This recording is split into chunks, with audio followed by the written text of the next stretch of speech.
This video is powered by the pros at Pascal Air Plumbing and Electric. Arkansas owned, Arkansas operated. GoPascal.com. Hey, Bob, Happy New Year. How you doing? I'm doing well. How are you guys? Doing very good, man. Very good.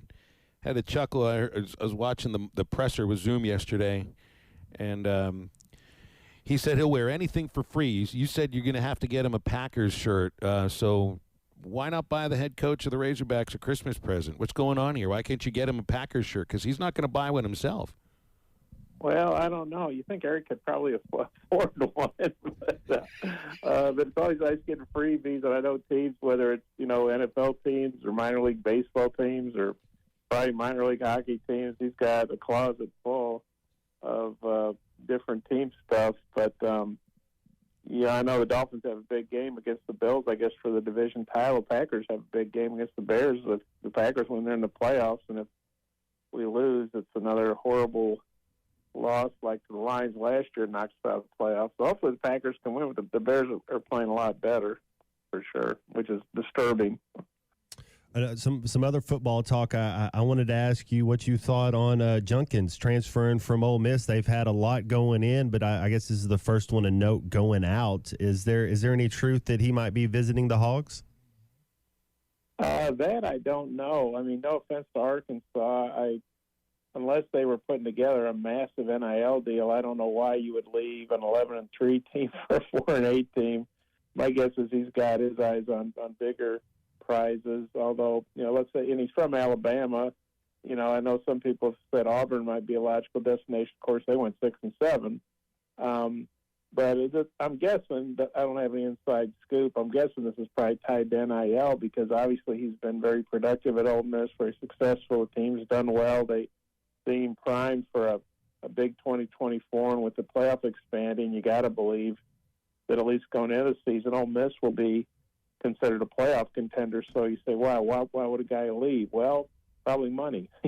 And let's face it, college football's in big business for a long, long time, and the TV money, the crazy TV money, is just taking it to another level of economic craziness, I guess you'd say. So I got to believe this is all tied to a big NIL deal and probably with a team that he feels is going to be pretty good. So unless Arkansas is, giving him the moon, I don't know why he would come here. No offense to Arkansas. And he's from Alabama, so to me it would make sense he maybe went home to play for Auburn or Alabama. But we'll have to see. I got to say, when I saw that on the Twitter this morning, or X or whatever it's called now, I was shocked.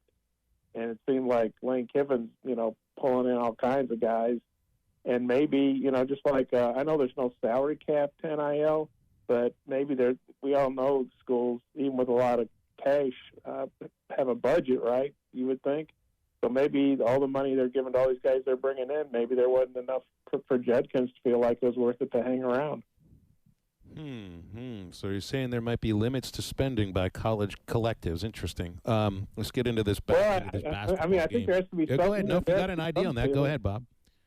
No, I'm just saying there's got to be some ceiling, right? Or, you can only you're asking people to donate for facilities and for coaches' salaries, and I'm sure LSU's going to spend a bunch of money on a new defensive staff. And I think even with the richest boosters, there's got to be some limit, right? I mean, I don't live in that world, but I think there's got to be some limit to it. Basketball Saturday. What's the biggest challenge for Arkansas against Auburn? Because this is a team that can beat you in a lot of ways. They're great rebounding. They shoot from the outside. They got a big-time front court. What stands out about this challenge on Saturday at Bud Walton for you? Well, yeah, Auburn's just really solid. They don't necessarily have a superstar, although, Johnny Broome is really, really good. Their big guy from Morehead State originally, and he's a great inside player, and I think he missed 16 straight threes is what they said on the broadcast I was watching Tuesday night when Auburn beat Penn, and then he hit 3 out of 4 threes. So I would have thought, and probably still is, Arkansas's game plan would be, if he wants to go outside and shoot threes, that's great because, one, he had a real good three-point shooter percentage-wise and keeps him away from the basket where he's so dangerous. But if a guy is going to hit 75% of his threes, you got to worry about that. So, but, yeah, Auburn they've got a lot of very deep team. You know, they played 10 guys in every game. You know, Eric talked about this yesterday. They basically, you know, sub by position. You know, so you're not having to play a shooting guard at power forward. You're not going to play a center at small forward or something like that. So they're pretty versatile. They're pretty deep. You know, they don't have, you know, maybe superstar talent, but they've got really good talent. And and I think they're very strong inside. People probably remember Cardwell. You know, they're a big backup. And so to me, him and Broom are a really tough pair. Maybe one of the better pairs of big men in the SEC. So that's going to be a big challenge for Chandler Lawson and Mekhi Mitchell, the Arkansas's primary big guys.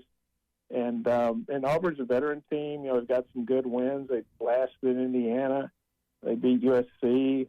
They played Baylor pretty tough in a neutral site game to open the season. And so, and I'm sure, you know, Bruce Pearl brought this up the other night. The last time they were in Fayetteville, they were ranked number 1, and Arkansas beat them, and the fans stormed the court. And there are a lot of players still on that team, including Chris Morris from West Memphis, who starts for Auburn. And so, yeah, it's a huge game to me for Arkansas because I know it's just one of 18, but it's at home. It's against a ranked team, and the next 2 are on the road at Georgia and Florida. And so, to me, this is, you know, Eric probably wouldn't say this beforehand. My guess is if Arkansas wins, he'll say after the game it was a must-win because I know it's just the start, but I really think it's a game Arkansas needs to get at home. BetOnline is your #1 source for all your betting needs. Get the latest odds, lines, and matchup reports for baseball, boxing, golf, and more. BetOnline continues to be the fastest and easiest way to place your wagers, including live betting and your favorite casino and card games available to play right from your phone. Head to the website or use your mobile device to sign up today and get in on the action. Remember to use our promo code BELIEVE, that's BLEAV, for your 50% welcome bonus on your first deposit. Bet online, where the game starts.